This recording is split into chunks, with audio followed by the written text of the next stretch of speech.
प्रावधिक कला पार्ट 2 कोण और उसके प्रकार के बहुविकल्पीय प्रश्न। पहला है समपाती रेखाओं के बीच कोण होता है।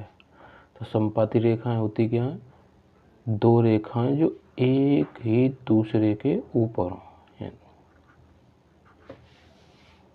दूसरी भी इसी के ऊपर खिंची हो, तो ये दोनों रेखाएं होती हैं समपाती, यानी कि दोनों के बीच में कोई भी कोण नहीं बन रहा। तो कौन सा हो जाएगा? शून्य कोण।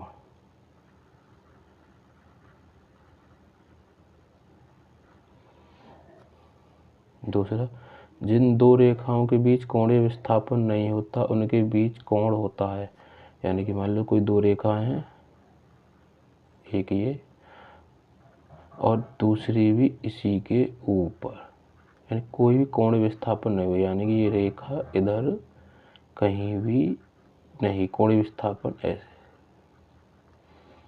तो कोई भी कोणीय विस्थापन नहीं हुआ तो वहीं की वहीं है रेखा इसी के ऊपर, तो कौन सा कोण होगा? शून्य कोण।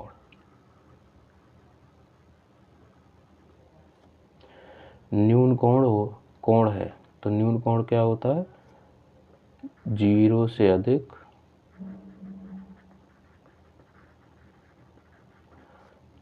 और 90 से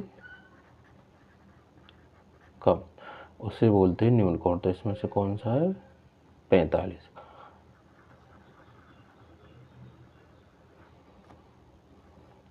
समकोण है, तो समकोण तो सीधे कितने का होता है? 90 अंश का।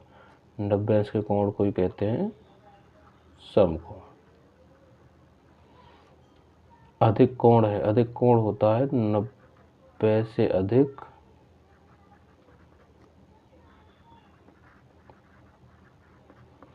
और 180 से कम।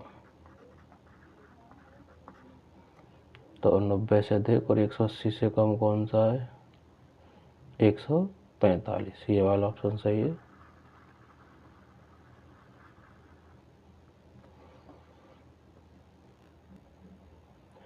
अगला है ऋज कोण। ऋज कोण को सरल कोण भी कहते हैं वैसे। तो ऋज कोण होता है सीधा 180 अंश का, न कम न ज्यादा। बृहत कोण होता है 180 से तो अधिक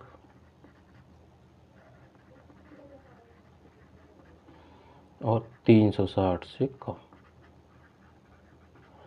तो इसमें 180 से अधिक ये रहे 190 और 360 से कम, तो पहला ऑप्शन सही है। प्रतिवर्ती कोण, तो ये बृहत कोण और प्रतिवर्ती कोण एक ही बात है। तो 180 से अधिक 360 से कम, यानी कौन सा ऑप्शन है? 145। संपूर्ण कोण है, तो पूर्ण कोण कौन सा होता है? 360।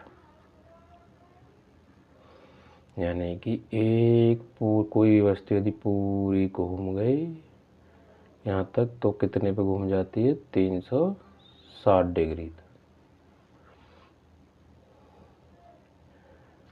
10वां 30 अंश का कोण है, तो 30 अंश का कोण किसके बीच में आ रहा है? 0 से बड़ा और 90 से छोटा। तो कौन सा होता है 0 से बड़ा और 90 से छोटा? न्यून कोण।